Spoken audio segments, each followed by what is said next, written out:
시편 15편 1절로 5절 말씀 함께 살펴보겠습니다. 시편 15편은 다윗의 시로서 성전에 입장하는 예배자의 자격에 대하여 말하고 있습니다. 자격 요건은 매우 구체적이고 실제적입니다. 이는 하나님께 드려지는 예배가 예배자의 전인격적인 삶 속에서 이루어져야 함을 의미합니다. 본문을 살펴보겠습니다. 1절에서 다윗은 두 가지 질문을 던집니다. 첫째, 어떤 사람이 하나님의 장막에 머물 수 있습니까? 둘째, 어떤 사람이 하나님의 거룩한 산에서 살 수 있습니까? 장막과 거룩한 산은 하나님의 임재를 상징하는 장소입니다. 하나님은 그곳에서 자신의 백성과 교제하시며 예배받기를 원하십니다. 이러한 생명의 교제를 위해 전적인 은혜로 그의 백성을 구원하신 겁니다. 그러므로 그곳에는 아무나 들어가거나 머물 수 없습니다. 하나님이 거룩하신 것처럼 거룩한 백성 되기를 열망하는 자들만 그분 앞에 나아갈 수 있는 것입니다. 2절로 5절 전반부에서 다윗은 하나님의 임재 앞에 거할 수 있는 조건 12가지를 제시합니다. 첫 번째, 정직하고 깨끗한 삶을 살아야 합니다.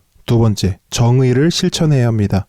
세 번째, 마음으로 진실을 말해야 합니다. 네 번째, 말로 남의 허물을 들춰내지 말아야 합니다. 다섯 번째, 이웃에게 해를 끼치지 말아야 합니다. 여섯 번째, 이웃을 비방하지 말아야 합니다. 일곱 번째, 하나님을 업신여기는 사람을 경멸해야 합니다. 여덟 번째, 하나님을 두려워하는 사람을 존경해야 합니다. 아홉 번째, 맹세한 것은 반드시 지켜야 합니다. 열 번째, 맹세한 것 때문에 손해가 나더라도 반드시 지켜야 합니다. 11번째, 이자를 받기 위해서 돈을 빌려주지 말아야 합니다. 12번째, 뇌물은 절대로 받지 말아야 합니다. 이와 같이 하나님을 예배하는 자는 흠이 없는 삶을 추구해야 합니다. 공의와 정의를 행해야 합니다.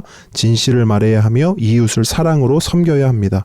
이러한 삶을 사는 사람을 하나님이 찾으시고 기뻐하십니다. 이러한 삶을 사는 사람들이 생육하고 번성하여 다스리는 나라를 하나님이 꿈꾸고 계십니다. 그러므로 하나님께서 우리를 구원하신 목적은 나 혼자 잘 사는 것에서 멈추지 않습니다. 구원받은 나를 통해 이웃이, 지역이, 사회가, 나라가, 열방이 잘 사는 것이 하나님의 최종 목적입니다. 5절 후반부에서 다윗은 이러한 삶을 사는 자들이 누리게 될 삶에 대해서 말하고 있습니다. 하나님을 진정으로 예배하는 자들은 성전 안에서만 예배하는 자들이 아닙니다. 성전 밖에서도, 그들의 삶에서도 하나님을 예배합니다. 그래서 그들의 삶은 결코 흔들리지 않습니다. 흔들리지 않는다는 것은 그들의 삶에 고통과 고난이 없다는 것이 아닙니다. 고통과 고난이 찾아와도 오직 하나님을 의지하기에 흔들리지 않는다는 것입니다. 내 삶의 상황과 현실은 흔들립니다. 그리고 그 흔들림으로 인해 내 마음도 흔들립니다. 하지만 결코 흔들리지 않는 분이 계십니다. 바로 하나님이십니다. 그 하나님을 붙잡으면 어떤 고통과 고난이 찾아와도 흔들리지 않는 것입니다. 하나님은 거룩하신 분입니다. 그러므로 그분께 나아가기 위해서는 거룩한 존재여야 합니다. 다윗이 열거한 12가지 조건보다 훨씬 많은 조건을 완벽하게 지켜야만